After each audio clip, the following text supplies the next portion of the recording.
Nuestro Dios, en esta hora venimos delante de ti, Dios, y te pedimos que mires nuestros corazones, Señor. Y si hay algo en ellos que no te agrada, que en esta hora lo podamos confesar y podamos presentarnos delante de ti con temor, con temblor, con reverencia, con adoración, con alabanza en nuestros corazones para la gloria de tu nombre. Señor, qué bien nos hace mirarnos a cada instante y saber si estamos como este pueblo que tú habías escogido para que tu gloria y tu nombre sea exaltado.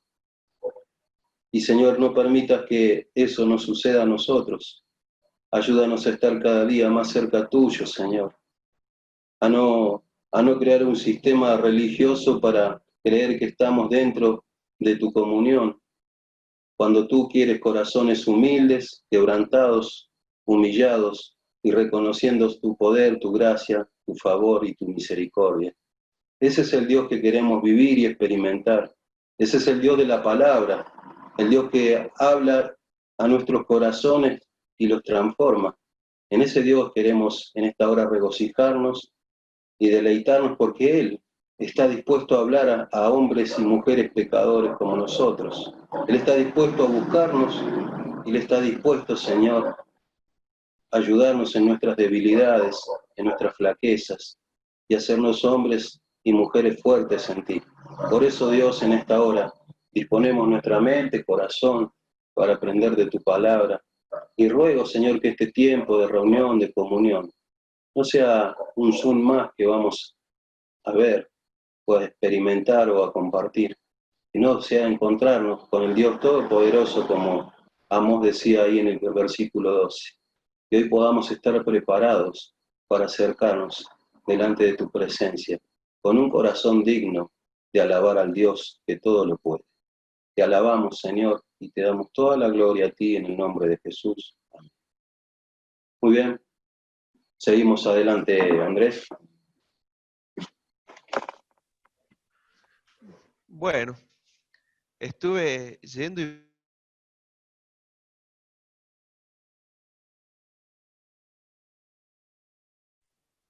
espero que ahora haya llegado para quedarse.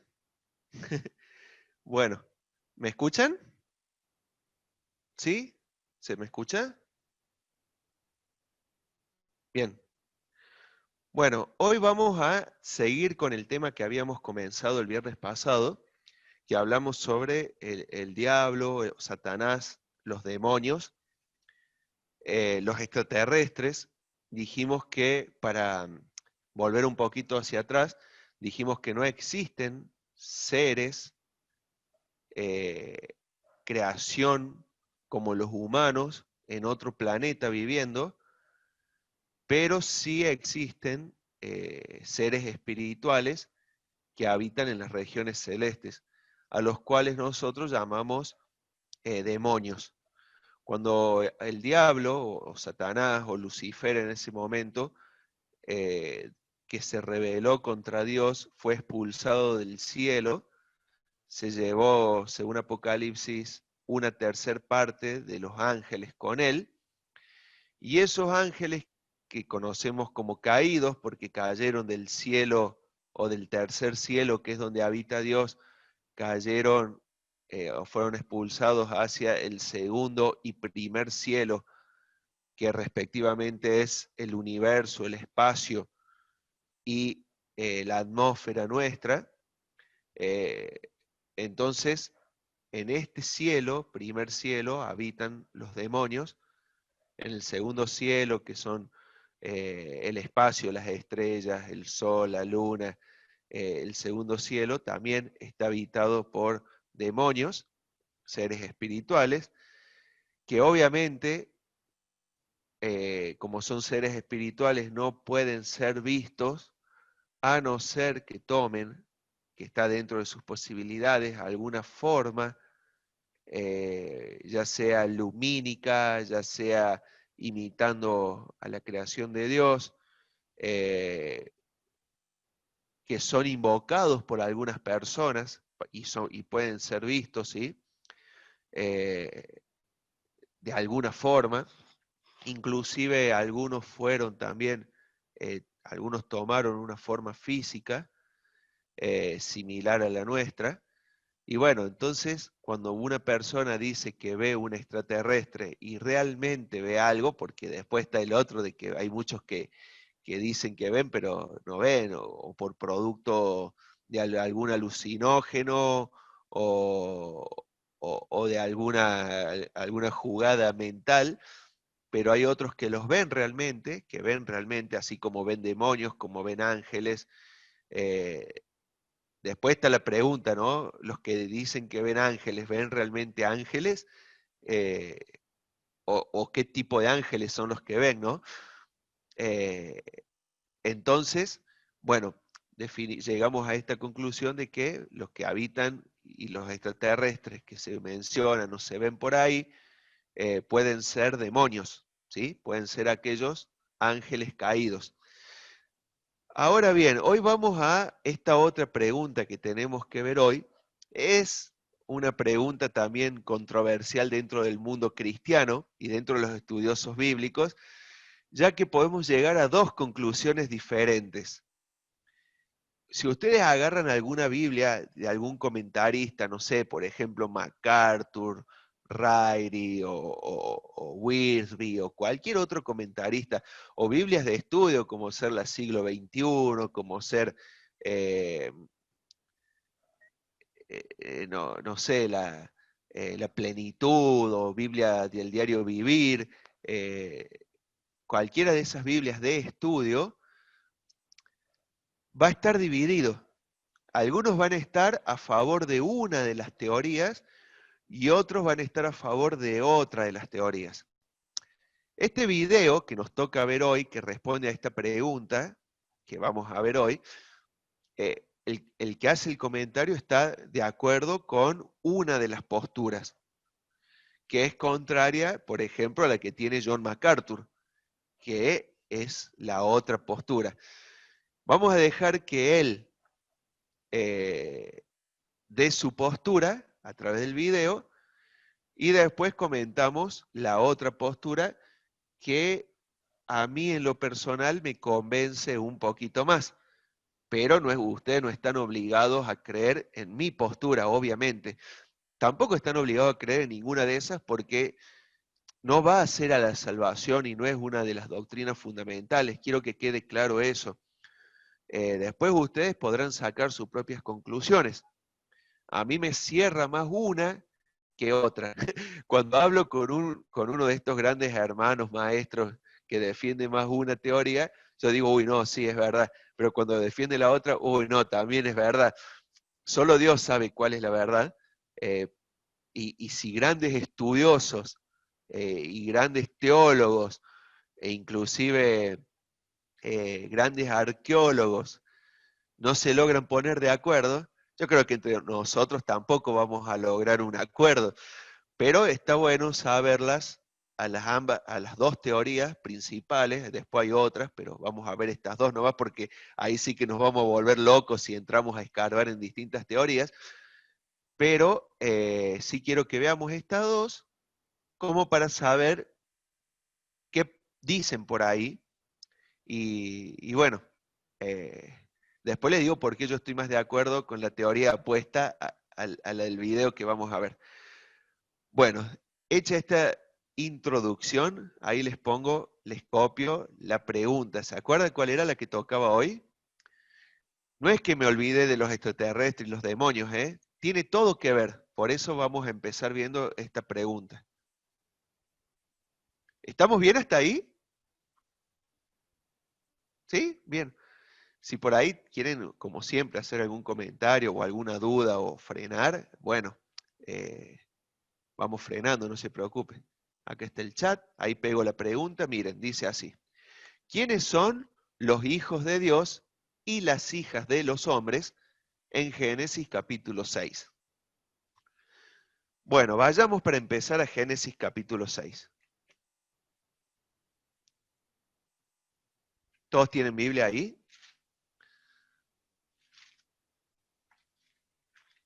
¿Se acuerdan que si veníamos siguiendo el hilo de la creación, los primeros 6 días Dios creó todo?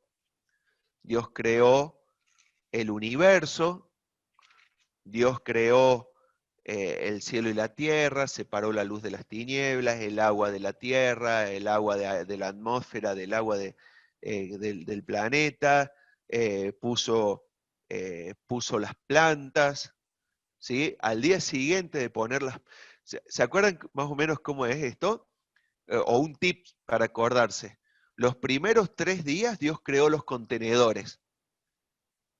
Los siguientes 3 días Dios los llenó. ¿Sí?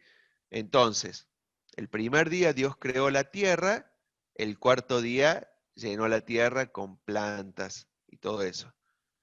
Eh, el segundo día Dios, perdón, sí, el segundo día Dios crea separa el cielo, la atmósfera, todo eso. El quinto día Dios lo llena y el tercer día crea el planeta y todo y eh, perdón, la tierra seca y el sexto día los animales que habitaban en la tierra seca. Más o menos, ¿sí? Eh, las aves, los peces en el mismo día que llenaron el agua de abajo y el aire, ¿sí? Bueno, y lo más notable de esto es que Dios crea las plantas y al día siguiente crea el sol y la luna. Que eso es, para los que dicen que pueden ser días como periodos de tiempo, ¿cuánto tiempo puede durar la planta sin el sol? Los que tienen plantas saben, ¿no? Que sin el sol no se hace la fotosíntesis, no hay forma de que viva una planta sin sol.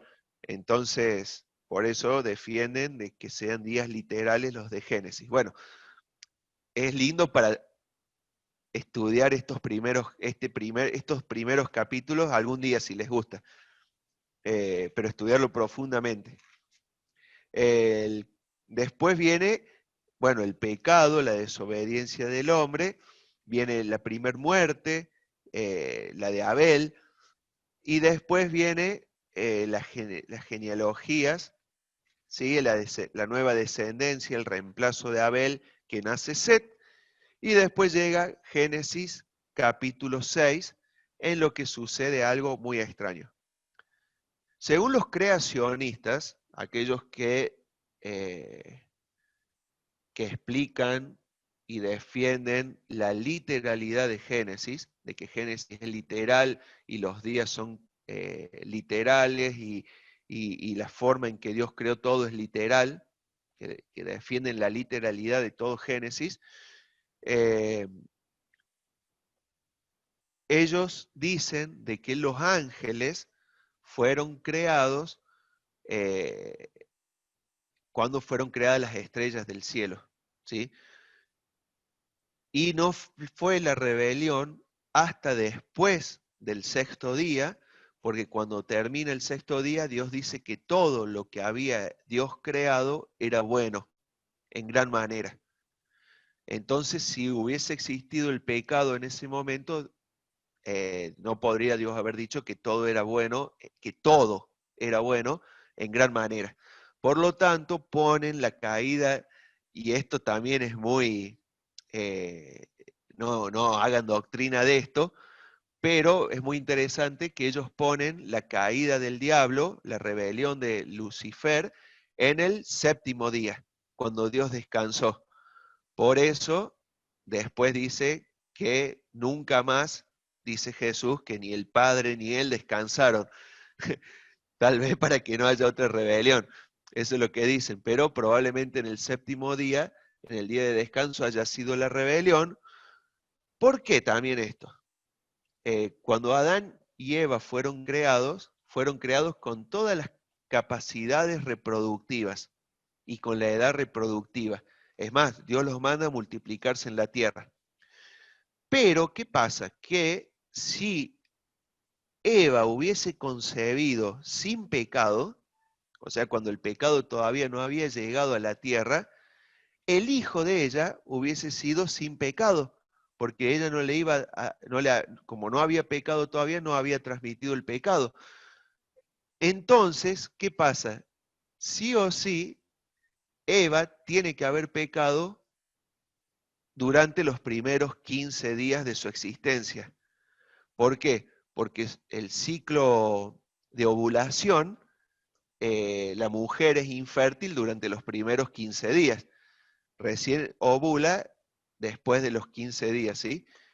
Las mujeres lo sabrán explicar mejor que yo, o entender mejor que muchos, pero es así, ¿no? Entonces, si ella hubiese ovulado, hubiese tenido relaciones sexuales con Adán después del día 15 y hubiese quedado embarazada de su primer hijo sin pecado. Al haber sido expulsada ella embarazada, hubiese Dios sido injusto de haber expulsado también al hijo del huerto del Edén, ya que el hijo no había pecado. Como pecaron antes de que ella esté embarazada, entonces tienen que haber pecado durante los 15 primeros días. ¿Se entiende la relación de esa línea de pensamiento? Entonces, bueno, tal vez para muchos cae de sorpresa todo esto, pero bueno, llega capítulo 6 de Génesis, que ya extendiéndose la maldad por la tierra.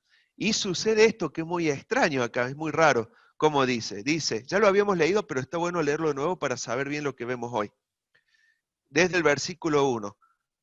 Aconteció que cuando comenzaron los hombres a multiplicarse sobre la faz de la tierra y les nacieron hijas, que viendo los hijos de Dios, y acá viene la duda, ¿no? ¿Quiénes son los hijos de Dios? Que las hijas de los hombres eran hermosas, tomaron para sí mujeres, escogiendo entre todas. ¿Quiénes eran las hijas de los hombres?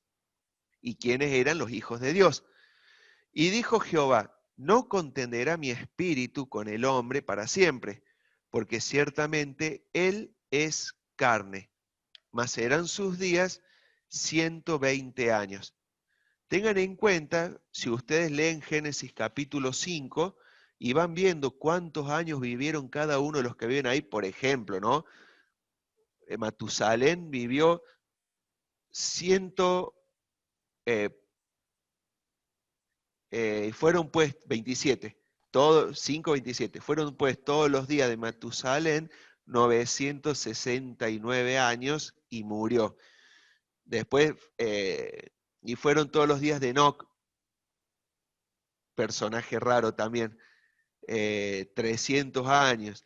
Y fueron todos los días de Enos, 11, 905 años. ¿Ven? Vivían todos 912 años, Set.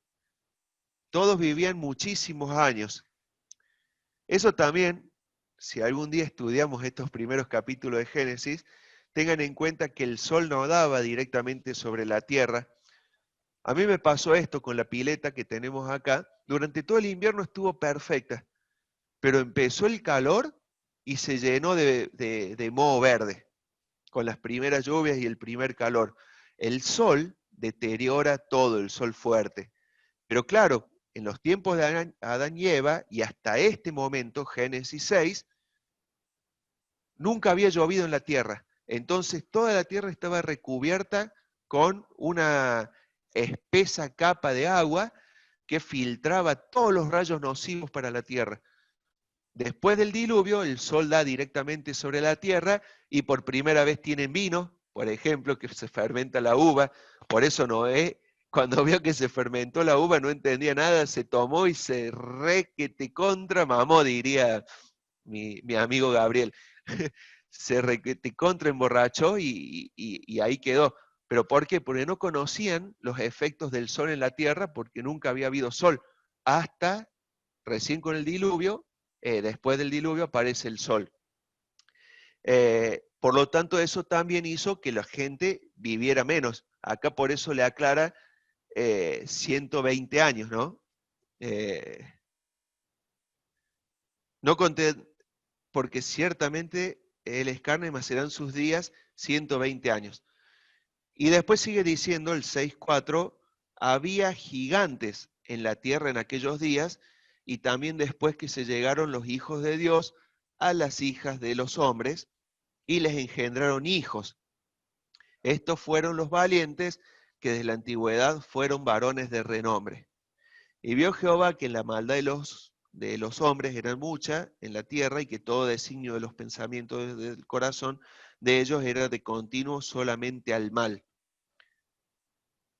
De continuo solamente el mal. Y se arrepintió Jehová de haber hecho al hombre en la tierra y le dolió en su corazón. Y bueno, y después dice que lo va a raer con el diluvio, lo va a sacar de la tierra con el diluvio. La pregunta es, ¿quiénes eran los hijos de Dios? ¿Quiénes eran las hijas de los hombres? ¿Quiénes eran los gigantes que habitaban la tierra? ¿Y quiénes eran estos valientes que dice ahí el versículo 4, que desde la antigüedad fueron varones de renombre? ¿Quiénes eran estos varones de renombre? Les invito a ver el video y después ahí van a ver una postura, después vemos la postura opuesta. ¿Estamos bien? ¿Hasta acá no se durmió nadie? No. ¿Los que tienen las cámaras apagadas están ahí también? Bueno, ahí vamos. Estamos atentos, atentos. Atento el móvil.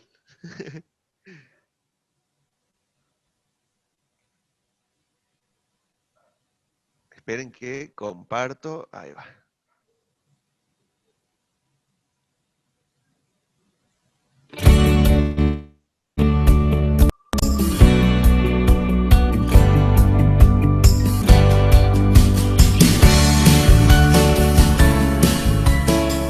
Esta semana, el Dr. Jorge Salazar responde a un tema bastante controversial en Génesis 6. ¿Quiénes son los hijos de Dios y las hijas de los hombres? Escuchemos la respuesta. A lo largo de los años se han presentado varias opciones para interpretar el pasaje de Génesis 6 del 1 al 2, en el que dice que los hijos de Dios tomaron para sí mujeres de las hijas de los hombres. Algunas interpretaciones rayan en la ficción y no tienen sustento alguno, como quienes usan este pasaje para justificar que seres extraterrestres, habitantes de otros planetas, se mezclaron con la raza humana y que de ahí salieron los gigantes. Ese es un claro ejemplo de una mala interpretación bíblica en la que la gente tuerce la Biblia para justificar una interpretación muy popular entre los grupos dispensacionalistas y con la que tampoco estoy de acuerdo, es la idea de que los ángeles caídos, los demonios, procrearon hijos con las mujeres humanas, siendo esta la principal razón por la que Dios destruyó el mundo con el diluvio. Esta interpretación, como te decía, es muy popular. Incluso la vas a encontrar en algunas de las Biblias de estudio. Sin embargo, no la comparto. Y no la comparto por varias razones que te voy a explicar. La primera es que los ángeles son seres espirituales, ya sea ángeles caídos o ángeles fieles, y no se pueden reproducir con los seres humanos, pues no tienen un cuerpo físico, y mucho menos los gametos necesarios para la reproducción. Cuando los discípulos de Jesús vieron a Jesús resucitado y creyeron que era un espíritu, el Señor les dijo en Lucas 24:39, «Mirad mis manos y mis pies, que yo mismo soy. Palpad y ved, porque un espíritu no tiene carne ni huesos, como veis que yo tengo». En otra ocasión Jesús dijo que los ángeles ni se casan ni se dan en casamiento como los hombres. Esto contribuye a la noción de que los ángeles no se reproducen ni tienen aparatos reproductores como los hombres. En segundo lugar, si bien es cierto que la Biblia en algunas ocasiones se refiere a los ángeles como los hijos de Dios, también es cierto que siempre que habla de los ángeles así es en un contexto positivo. Jamás se refiere a los ángeles como hijos de Dios en un contexto negativo, y mucho menos a los ángeles caídos. Ahora bien, si no está hablando de ángeles caídos, entonces, ¿de quién está hablando? Recuerda que para interpretar correctamente las Escrituras es necesario estudiar el contexto. El libro de Génesis es un libro de genealogías, de generaciones.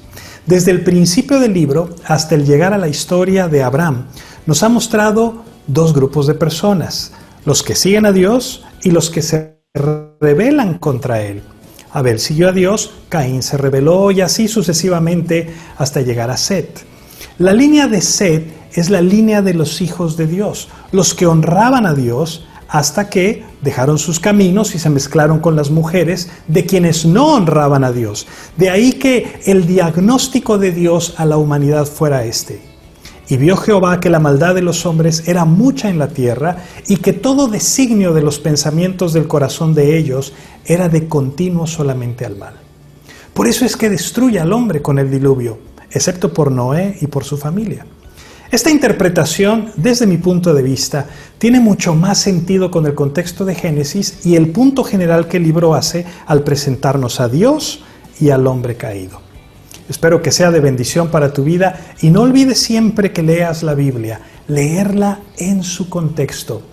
La Biblia misma es la mejor intérprete de la Biblia. Que Dios te bendiga.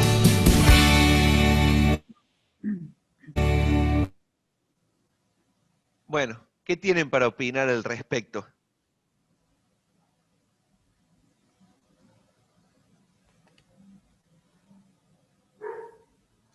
Yo puedo decir que los ángeles caídos no fueron bendecidos como el ser humano, que se multiplicaran. Tal cual. Sí.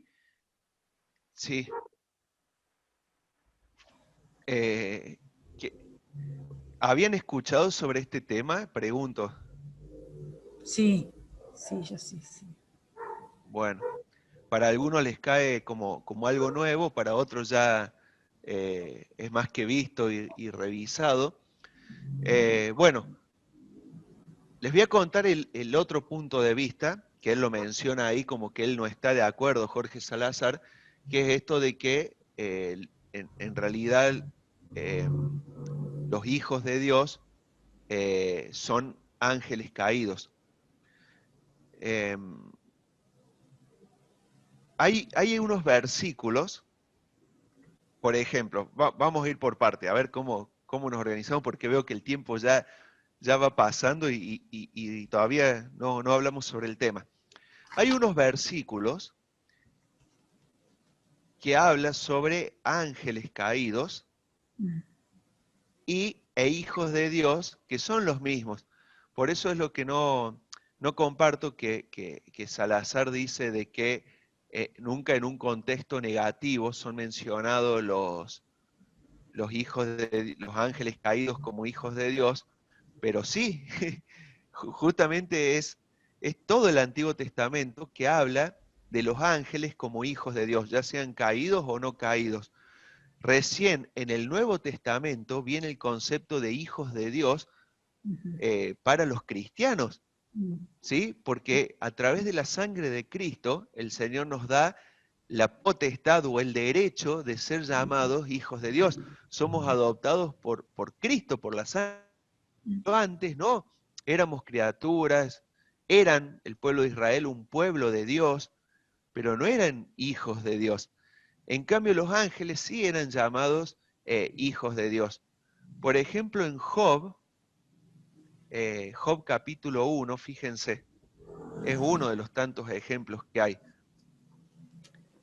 Dice así, Job 1, 6. ¿Quién lo puede leer? Vieron que en el libro de Job hay muchos diálogos entre el diablo y Dios y Job. Job 1, 6. ¿Lo tiene alguien ahí? Y otro que busque Job 38, 7. Yo lo tengo, pero no sé si me escucharán bien, porque ¿se me escucha? Sí. No. Bueno, yo lo leo, no sé, después cuál.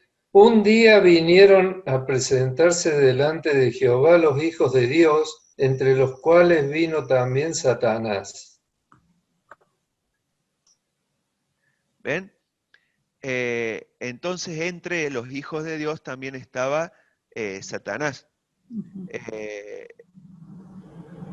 Versículo 7 dice, y dijo Jehová a Satanás, ¿de dónde vienes? Y respondió Satanás, Jehová dijo, de rodear la tierra y de andar por ella. Satanás tiene libre acceso a la tierra, de andar, de rodear. Es una de las cosas que podemos ahí deducir.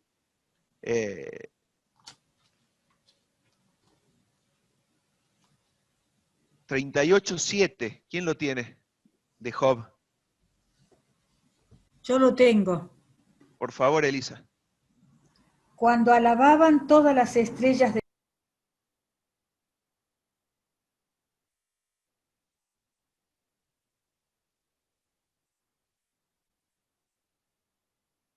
Se fue Elisa. Se desconectó. Bueno, dice, cuando alababan, pensé que yo me había desconectado. Cuando alababan todas las estrellas del alba y se regocijaban todos los hijos de Dios, ¿ven? Hace referencia a los ángeles como hijos de Dios.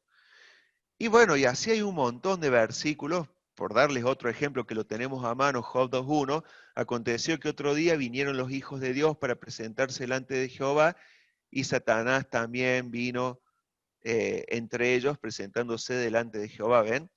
Entonces, los hijos de Dios son justamente los ángeles. Ese es un punto a favor de esto. O sea, no se descarta que los hijos que puedan ser ángeles, estos de Génesis 6, que puedan ser ángeles porque sean llamados hijos de Dios. Pueden ser ángeles, no pueden ser ángeles. Pero hay otro punto allí, y es una palabra que es la palabra en el original, vieron que es traducido allí, todos leemos gigantes, pero ese término original es un término que se conoce o que es Nefilim. Nefilim lo traducen acá como gigante, pero no hace referencia a gigante de tamaño, como el caso de Goliat, que usa otro término, sino que hace referencia a un ser poderoso, poderoso en extremo. Por eso también después habla de varones de renombre, allí en Génesis 6, vieron que valientes y varones de renombre. Ahora vamos a ir un poco, como para entender un poquito más, a la arqueología.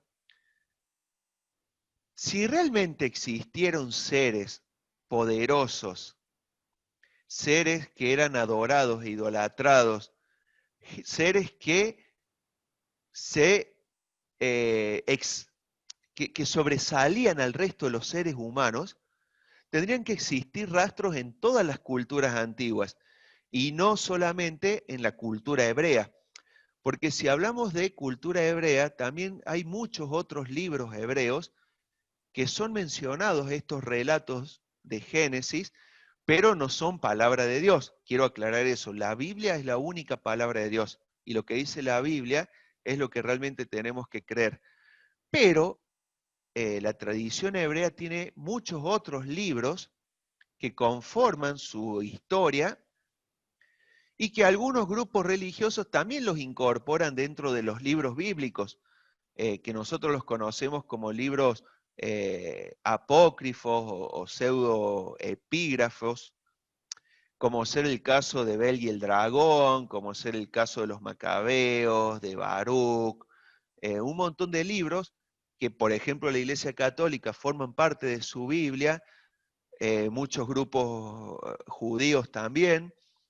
Y entre esos libros apócrifos se encuentra el libro de Enoc, que también es un libro histórico, que durante mucho tiempo estuvo perdido, y ahí como que amplía todo este relato de Génesis, y ahí sí habla directamente y dice que los demonios eran los Nefilim, que los demonios eran los hijos de Dios. Ahí en ese libro lo dice directamente, pero no es un libro canónico. Sin embargo, Judas cita el libro de Enoc y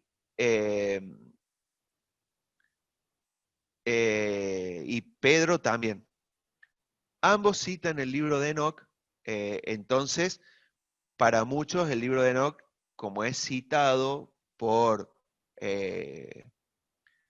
apóstoles, debería formar parte del canon bíblico. Fue discutido mucho tiempo, no se lo incorporó, no se lo debería incorporar, porque ya la Biblia está conformada, pero es un libro que no es un libro de cuentos o de historias, sino que es un libro muy aceptado por muchos grupos y principalmente por los historiadores. Hola, doña Elisa, ¿se le cortó? Se me Nos agotó dejó la ahí. batería. Se me agotó. Ah, bien. Por eso conviene enchufar siempre el cargador.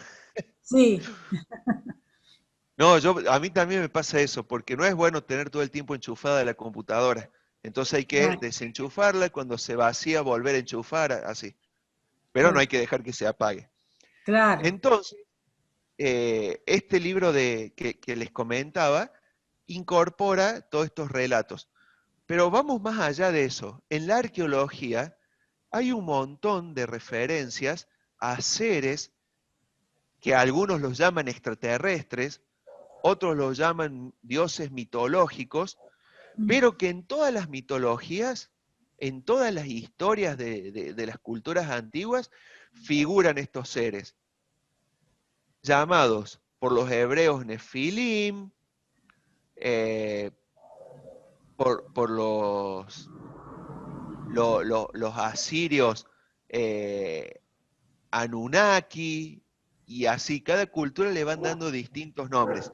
¿En qué consiste esta línea? Déjenme explicarles bien. Cuando peca el hombre, el ser humano, Dios le promete que algún día de la misma raza humana iba a venir un Salvador, que le iba a pisar la cabeza a Satanás. Ahí en Génesis 3, que iba a venir y le iba a pisar la cabeza. Obviamente hoy nosotros sabemos que ese Salvador era Jesús, es Jesús.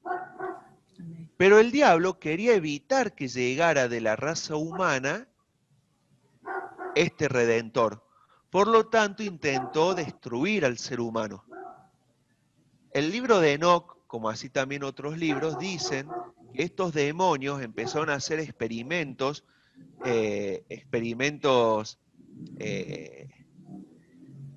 con el ADN del ser humano tratando de destruirlo. Y dice que lograron mezclar humanos con animales.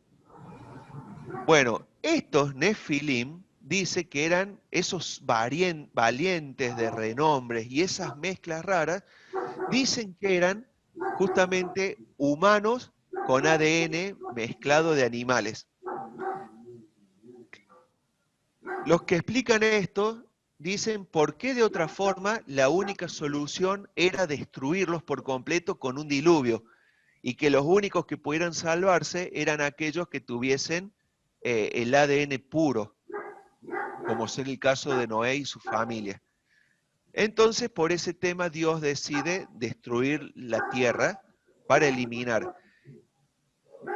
¿Y qué pasó con esos demonios? ¿Por qué nunca más volvieron a intentar esto? Bueno, ahí tendríamos que ir a Judas. Quiero que lo lean y después vamos como a hilvanar un poquito más todo. Vamos ahí a Judas, capítulo 1, obviamente, versículo 6. El primero que lo encuentre, que lo lea, por favor. Y otro que busque 2 Pedro 2:4.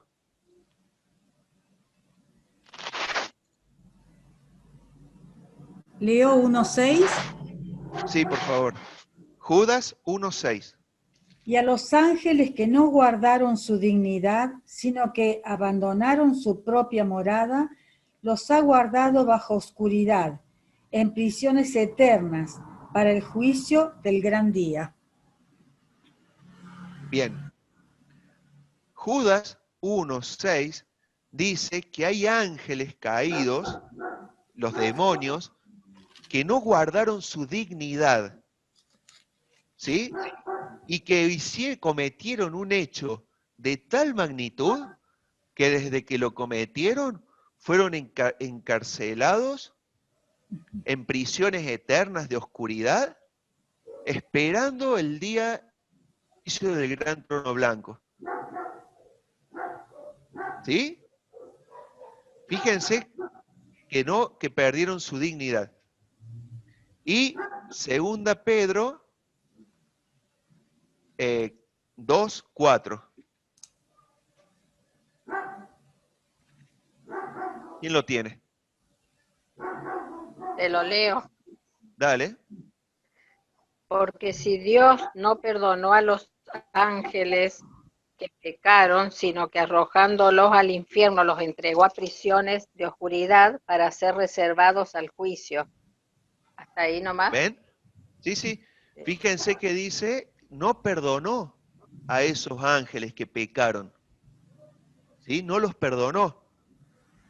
Por lo tanto, estos ángeles que pecaron fueron arrojados a este a este lugar esperando el tormento eterno. El versículo 5 sigue diciendo qué pasó después. Dice, y si no perdonó al mundo antiguo, sino que guardó a Noé, pregonero de justicia, con otras 7 personas trayendo el diluvio, ¿ven? Como que están mencionados justo antes del diluvio. Y después sigue mencionando otros temas. En el único lugar que aparece este término que les decía recién, Nefilim, es acá. Y cuando se acuerdan cuando Moisés manda los espías, que va Josué, que Josué y Caleb, que mandan una espía de cada tribu, y Josué y Caleb, ellos no tienen miedo, pero que los demás vienen y dicen, encontramos gente, encontramos Nefilim, dicen, encontramos gigantes que habitan en Canaán. Y bueno, es el mismo término, pero, según dicen los estudiosos, ellos mencionan a los Nefilim que había ahí porque pensaron que eran esos seres que se contaban de antes por su tamaño, pero no eran estos demonios que habían caído. Ahora bien, si fuera verdad esto, o si es verdad, tiene que existir rastros de la existencia de estos seres, de animales mezclados con seres humanos. Y fíjense que es así. En todas las culturas, según dicen los arqueólogos, en todas las culturas antiguas existen rastros de estos dioses, dioses con minúscula, que eran adorados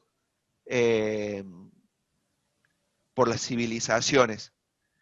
En Grecia, ¿sí? Piensen en los griegos, ¿no? En estos dioses de la mitología griega.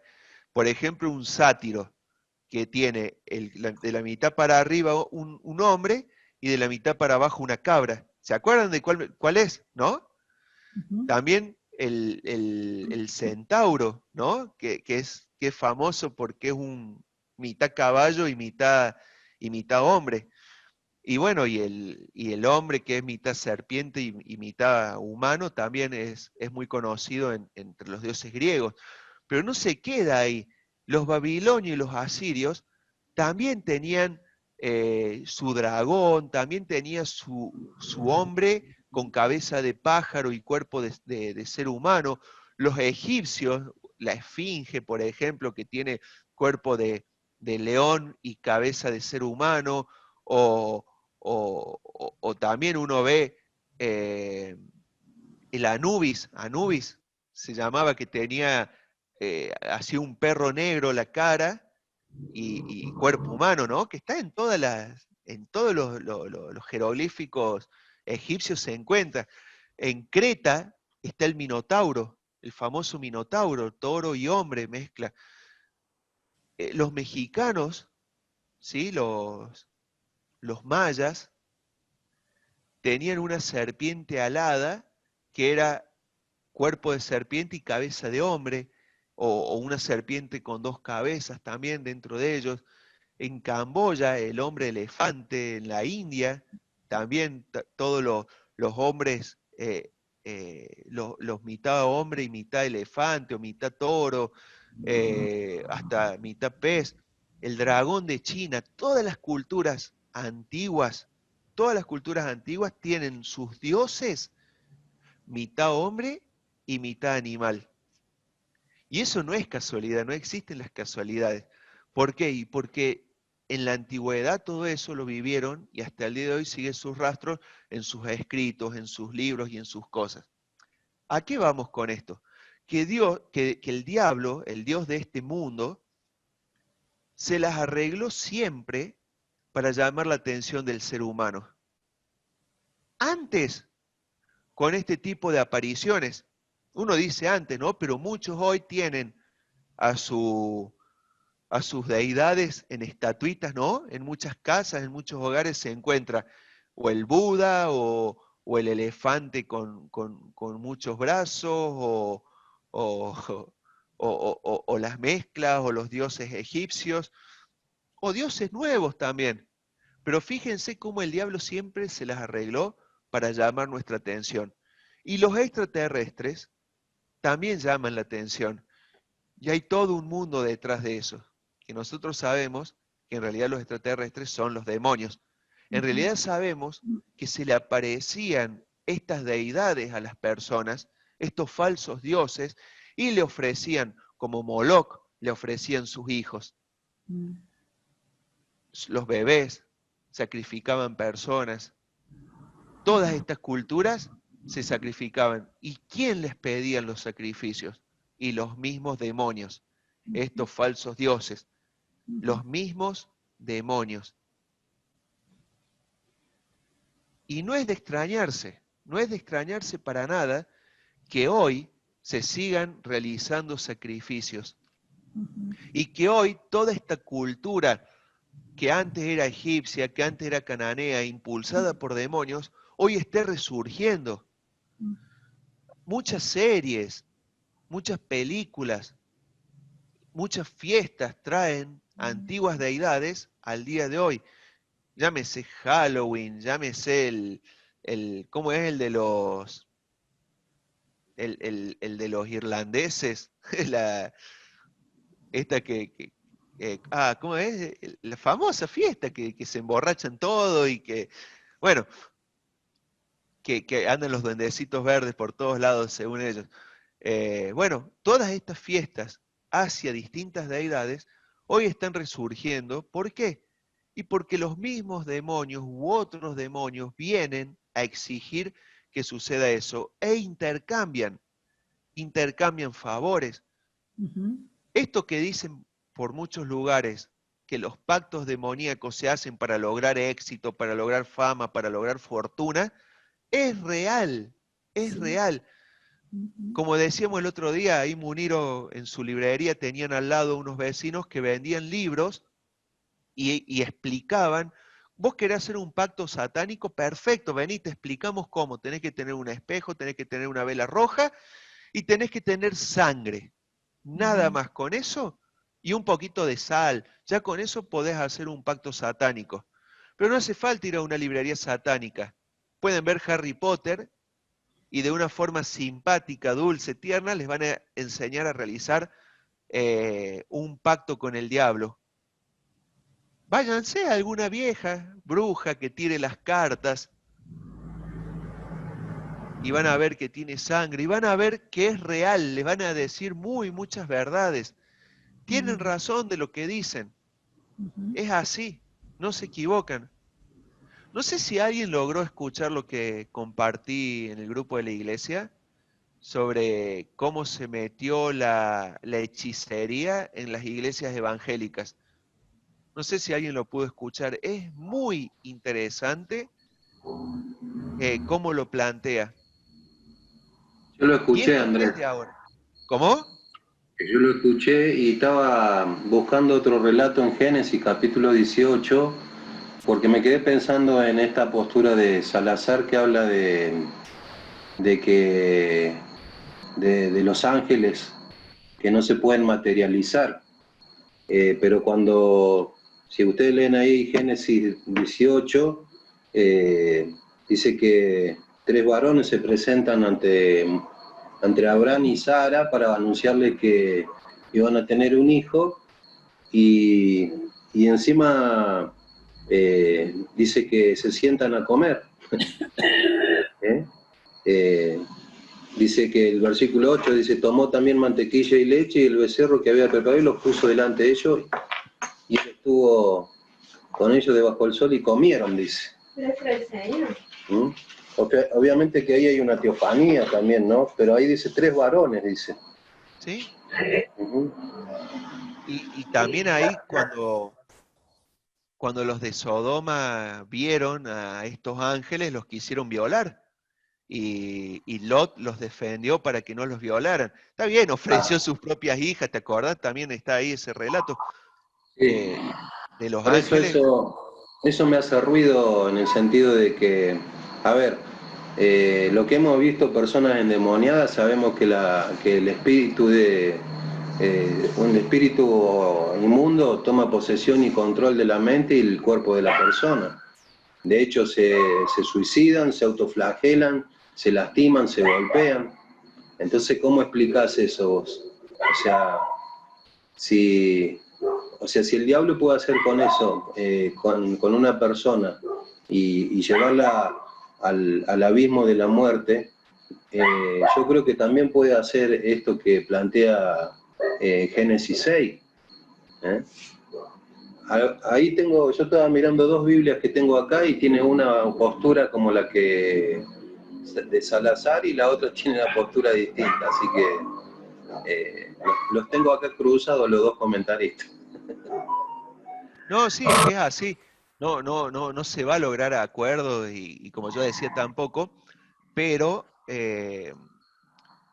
cuadra menos eso por todos estos relatos que venimos que mencionaste vos, Chelo, y que vamos. Aparte, el único versículo que habla sobre la posible asexualidad de los ángeles es la cita que dio él de Lucas 20:35, que dice que ni se casan ni se dan en casamiento, pero ahí no dice que no pueden tener hijos, Claro. sino que no pueden, tal vez hasta que lo que hace referencia es que no pueden reproducirse entre ellos, pero podrían, y tal vez sean los actuales, los ángeles que hoy habitan y los demonios que hoy están sueltos, pero así como el diablo, Satanás, en el huerto del Edén pudo tomar forma de una serpiente, y esa condenación cayó a la misma serpiente también, porque acuérdense que fue condenado Satanás, fue condenada la serpiente por separado, por haber sido, no sé, un habitáculo de Satanás, que algunos dicen que es el dragón, que era un dragón, esa serpiente. Entonces, los demonios que cometieron esos actos hoy están encarcelados. Tal vez eran los únicos con esas posibilidades. Pero más allá de eso, más allá de todo esto, lo importante es esto, que siempre, tanto ángeles como humanos, tienen dos posibilidades: o creer y obedecer, o no obedecer. Todos creen, pero tenemos la posibilidad de obedecer y no obedecer. Ya sea los hijos de Dios de Génesis, humanos o demonios, no obedecieron, no se guardaron dignamente, se mancharon y fueron en contra de Dios. Hoy pasa lo mismo, hay cristianos que obedecen y cristianos que no obedecen. Hoy pasa eso. Entonces tengamos cuidado, porque todos tenemos esa posibilidad, todos podemos caer. Fíjense, la simiente, la palabra de Dios, cuando ahí están las parábolas de Mateo, que habla del trigo y la cizaña, está hablando dentro de la iglesia. El campo es la iglesia. O sea, dentro de una iglesia puede haber trigo y puede haber cizaña. Y dentro del corazón nuestro también puede haber trigo y puede haber cizaña. Ahí te apagué el micrófono, Chelo, porque me está aturdiendo el perrito. No sabía que tenían un perrito. Entonces, tenemos que revisar Es del vecino, no es mío. ¿Todo el día está así? Sí. ¿Y toda la noche?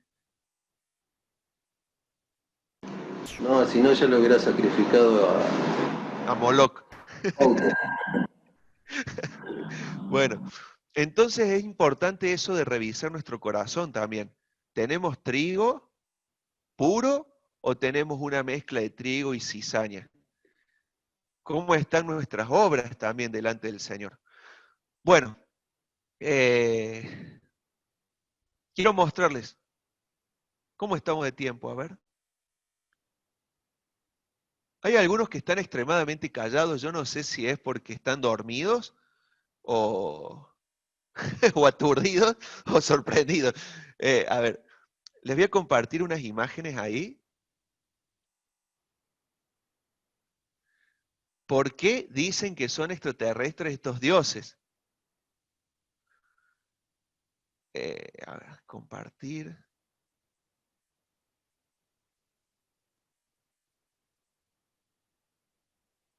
Miren, estos son de los asirios y babilonios, distintas culturas, ¿no? Miren cómo representaban a las deidades. Y lo que ellos dicen, que todos venían con las valijitas que se alcanzan a ver ahí en las manos. Entonces, y fíjense cómo ponen Nefilim, Anunnakis. Después, por curiosidad, pongan, miren las deidades cómo estaban, ¿no? Estos Anunnakis. Dicen que eran extraterrestres que venían con sus valijas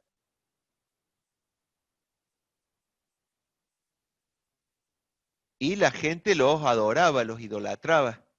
¿Ven? Miren cómo eran humanos y animales en muchas culturas, ¿no? Estamos hablando, fíjense, algunos son griegos, otros babilonios. Miren, aztecas. Y todas son excavaciones reales. Hasta en los del National Geographic se encuentran todos estos. O sea, no son locos conspiracionistas que se les ocurren estas teorías, sino que fueron los descubrimientos.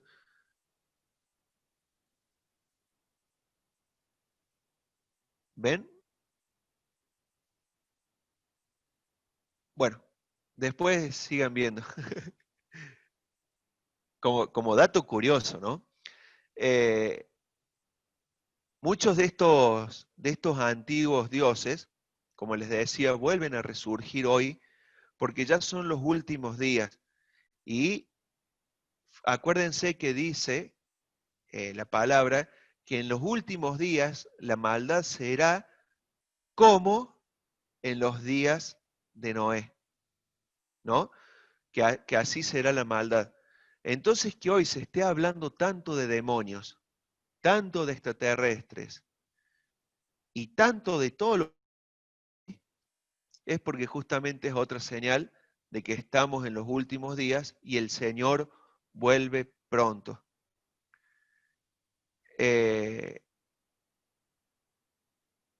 Unos versículos para terminar. Ayúdenme así entre todos los vamos leyendo. Salmo 9, 10.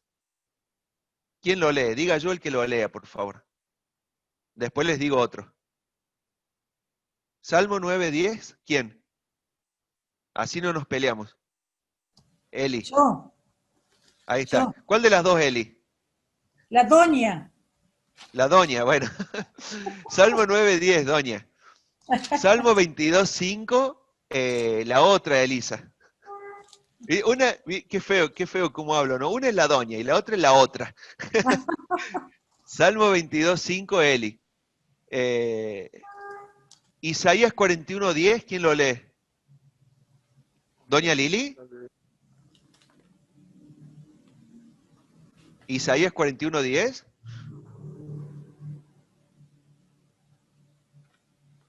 Y don Sergio puede leer Mateo 10. del 29 al 31.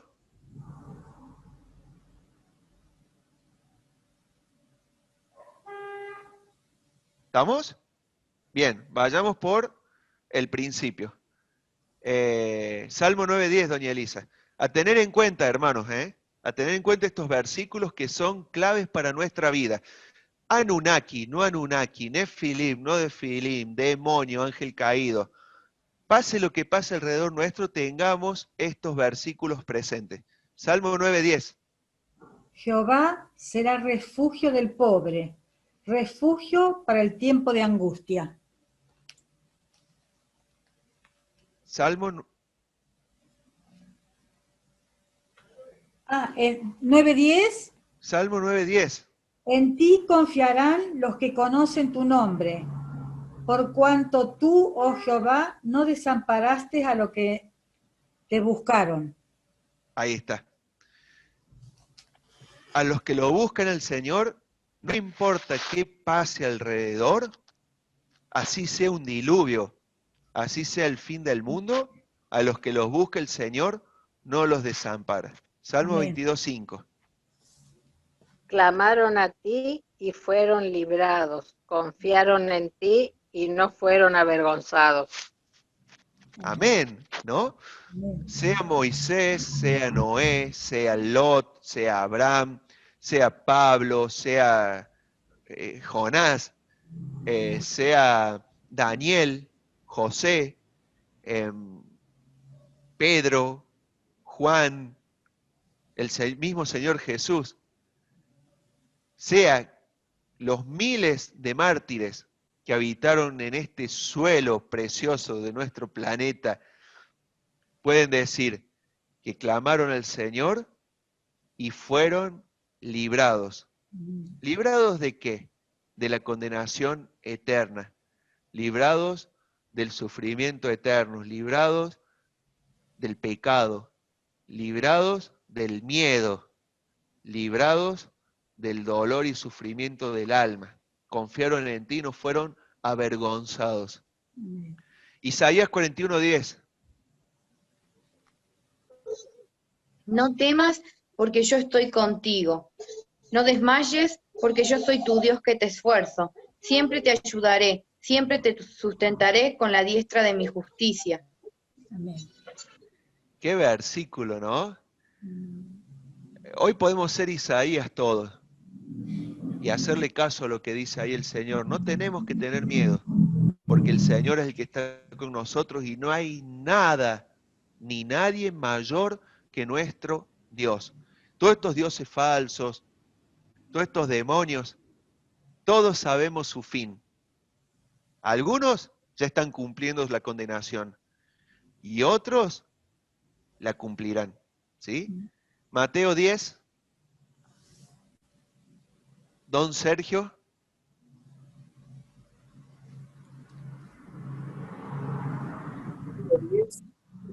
29, 30 y 31. No se venden 2 pajarillos por un cuarto, con todo, ni uno de ellos cae a la tierra sin vuestro Padre, pues aún vuestros cabellos están todos contados. Así que no temáis, más valéis vosotros que muchos pajarillos.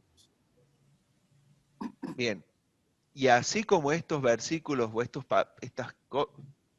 partes que leímos de la Biblia, hay cientos de otros versículos que nos llaman a la confianza en el Señor, que nos llama a no temer, que nos llama a tener paz. El Señor hasta sabe cuántos pelos tenemos. Cada día le doy menos trabajo al Señor. Sabe cuántos pelos tenemos. Entonces, ¿cómo no nos va a cuidar? No nos va a proteger y no va a darnos paz en cada momento de nuestras vidas. Sabiendo que los días de todo el mal están contados. En cualquier momento se termina este tiempo. En cualquier momento el Señor vuelve y ya pronto van a ser condenados por la eternidad a todos los que hacen mal. Por eso Apocalipsis 22:20 termina diciendo, amén, sí, ven, Señor Jesús. Ven, Señor Jesús. Bueno, hoy hablé demasiado yo solo. Quiero escucharlos a ustedes sobre esto. ¿Se quedaron con alguna duda? ¿Les quedó algún comentario por hacer? Pueden hablar tranquilos. Bueno, yo personalmente es un tema, como vos dijiste, polémico, bastante, yo diría pesado, porque uno se pone a investigar algo que a lo mejor, que como sabemos, no afecta en nada a nuestra doctrina, el Evangelio. A veces, indagando sobre esto, me parece que se va un poco por la rama. Yo estoy con la posición del doctor Salazar. Yo creo de que los hijos de Dios mencionados allí es la descendencia de Set, es la generación piadosa que quedó, los pocos que habían quedado, y que después el resto de la población que venía de la generación de Caín, ¿no es cierto? Algo que se comprende que cómo Dios prohibía, por ejemplo, el pueblo de Israel mezclarse con los pueblos paganos, que precisamente por eso, que era porque se contaminaban con sus costumbres y doctrinas, y eso fue lo que pasó ahí. O sea, esa generación piadosa que, como dice Génesis, los hombres comenzaron a partir de ser a invocar el nombre de Dios, dando a entender que antes no lo hacían. Entonces había ahí como un hálito de esperanza de que podría la tierra tener un rumbo mejor, pero todo se tergiversó cuando las generaciones se mezclaran. Por eso mismo también la palabra de Dios nos recomienda no unirnos en matrimonio con paganos o inconversos. Por algo lo dice. Es decir, que es un consejo especial, posiblemente se pervierte la familia de la fe cuando se empiezan a mezclar o entran las mezclas. Y no me cuadra eso de que los demonios puedan ser llamados hijos de Dios. No entra. En ese texto de Job también un poco discutido, porque dice que venían los hijos de Dios, entre los cuales ahí estaba Satanás. Es decir, un poco como escondido, mezclado o mimetizado entre ellos. Pero a mí me parece que toda la generación de los demonios, me parece que no puede ser llamados hijos de Dios, así con esa categoría. Porque para mí siempre hijo de Dios es la generación de los que sirven y obedecen a Dios, o están bendecidos por Dios. Por eso yo creo de que es la generación descendiente de Set. Y los famosos Nefilim, para mí es sencillamente grupos de rebeldes muy famosos al nivel de lo que fue Nimrod. Nimrod, que fue hijo de Cam, hijo a su vez de Noé, fue llamado el primer poderoso sobre la tierra. En términos, nos cuenta que Nimrod era un poderoso, pero un poderoso en rebeldía. Es decir, que hubo allí una generación de rebeldes, grandes rebeldes contra Dios, y que seguramente la rebeldía de ellos fue toda una enseñanza doctrinal que se desparramó por todo el mundo e hizo que el mundo se corrompiera de tal forma que lógicamente Dios tuvo que derramar su juicio inexorable sobre la tierra, lo cual, por supuesto, Noé pudo salvarse con su familia. Es decir, yo le doy una interpretación muy sencilla, no sé si estaré acertado, como se dice, son temas así de polémicos, que se van a dilucidar y se van a seguir escribiendo y discutiendo, pero creo que no merece tanta atención, me parece, no afecta nada nuestro presente, nuestro futuro, ni nada especial, digamos.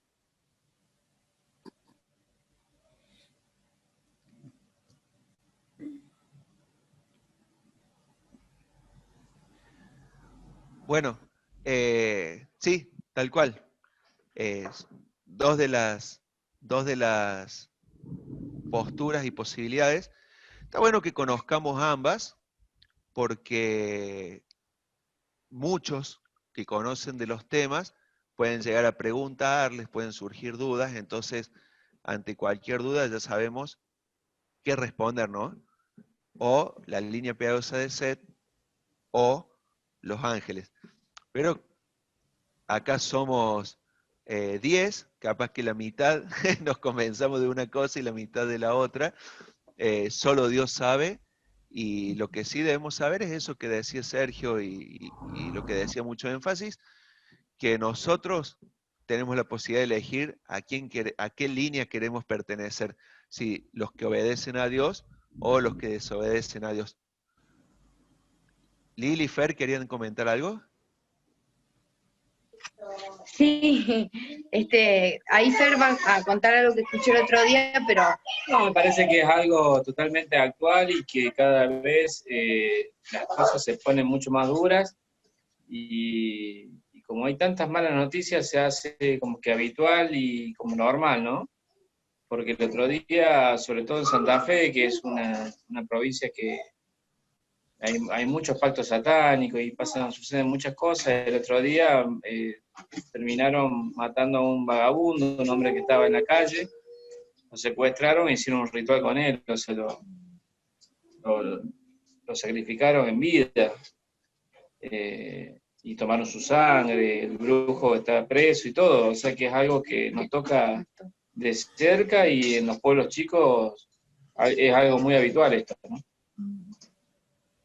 al menos que nos lleve a orar, no sé, en realidad, porque si tenemos esa potestad de orar, pero sabemos que desaparecen chicos, niñitos, por ese tipo de ritual y ese tipo de cosas. Al menos a mí me afecta.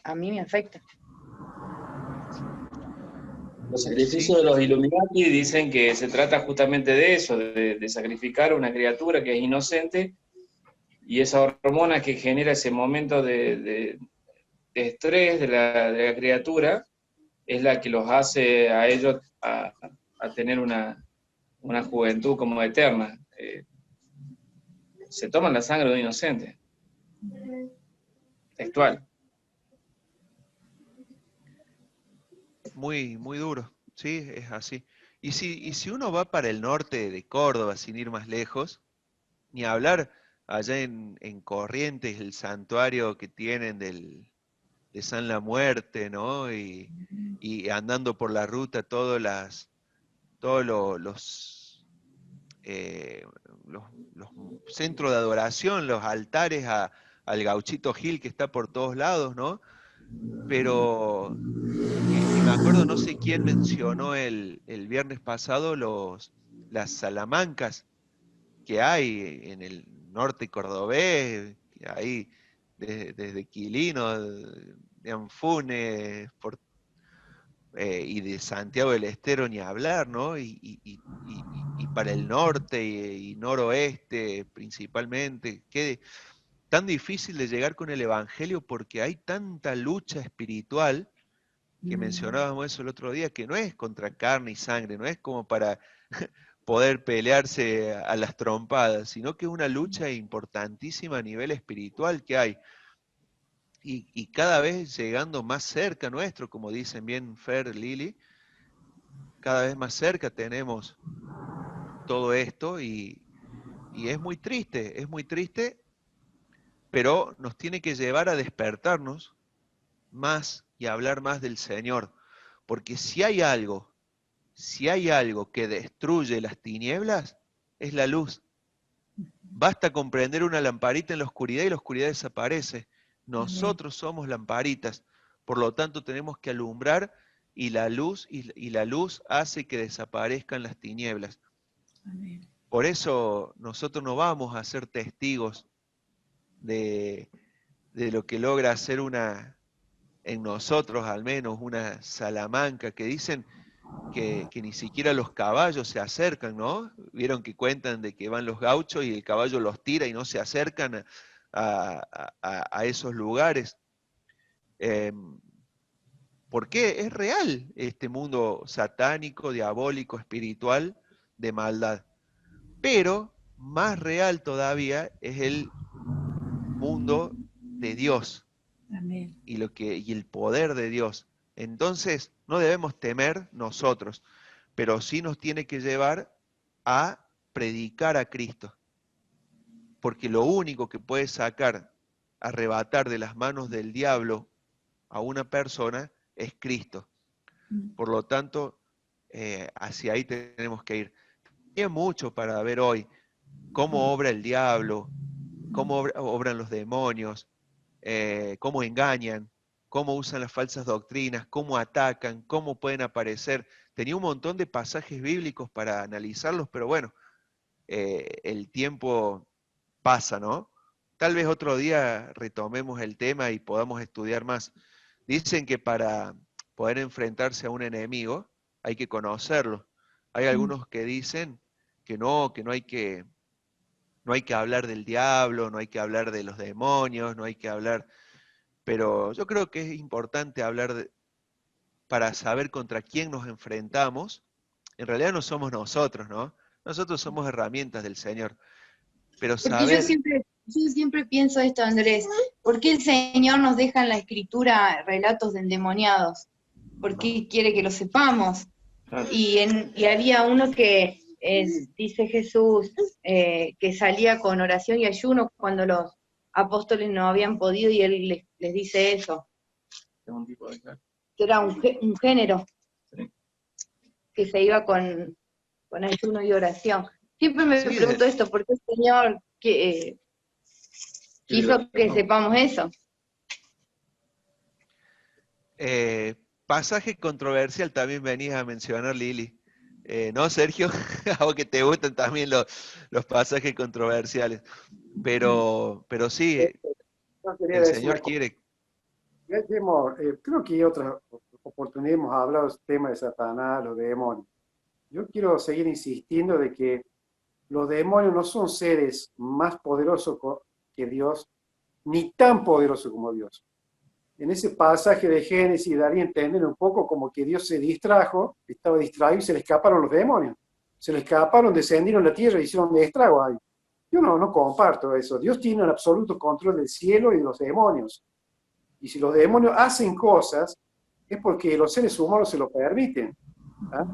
Dios le da a veces permiso a que los demonios entren en posesión demoníaca de las personas, cuando el ser humano rebelde desobedece y se rebela contra los principios y las normas de Dios.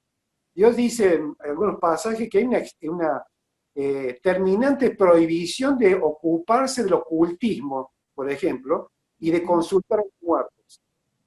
A pesar de eso, hay seres humanos que se dedican casi profesionalmente, entre los cuales están los espiritistas.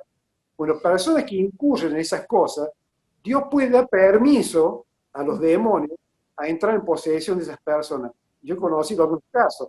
Yo hace muchos años, repartiendo folletos, en una casa llegué, salí un matrimonio ya mayor, y me dice, ¿ustedes creen los demonios? Y sí, le digo, ¿cómo no voy a creer los demonios?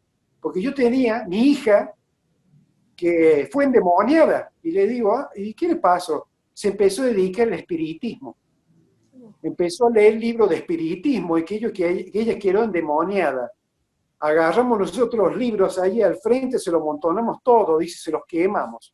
No me contó malito de qué pasó con ella, pero esa es una de las tantas razones cómo es que Satanás entra a las personas en posesión demoníaca. Quiero decir entonces que los endemoniados no son víctimas inocentes, los demonios. Han quedado así porque han andado en ciertas situaciones, las cuales yo no, a Dios no. Pero si el hombre insiste en su maldad de avanzar y avanzar y avanzar, Dios puede permitir en su soberanía, permite que un demonio entre, ¿no es cierto? Como una forma de castigo y de elección para esa persona y para los que están en su círculo, ¿no es cierto? O sea, me refiero a eso en el sentido de cómo los demonios hacen cosas, pero no hacen cosas de las cuales Dios desconoce. Le pide, no sabe nada, está distraído por algo, ¡ay, mira los demonios lo que hacen! ¿No es cierto? Son como los chicos rebeldes de la casa, ¿no es cierto? Que los padres no están, hacen estragos, y cuando vuelven los padres, mira todas las cosas que los chicos hicieron. Yo creo que esa no es exactamente la misma situación. Yo creo que eso es algo que lo tenemos que tener en cuenta en relación también con estos textos que hemos leído, que los creyentes no tenemos que tener miedo. No tenemos que tener miedo, ni a Satanás ni a sus demonios. Mientras nosotros estemos en la fe, obedezcamos al Señor, Satanás no tiene nada, ni arte, ni parte con nosotros, ni nos va a tocar absolutamente en nada. Como dice la Escritura, mayor es el que está en nosotros que el que está en el mundo. Amén. Justo iba a compartir ese versículo. 1 Juan 4:4. Sí. Mayor es el que esté en vosotros. Bueno, ¿quieren hacer algún otro aporte? ¿Alguien más? ¿Alguna duda que haya quedado?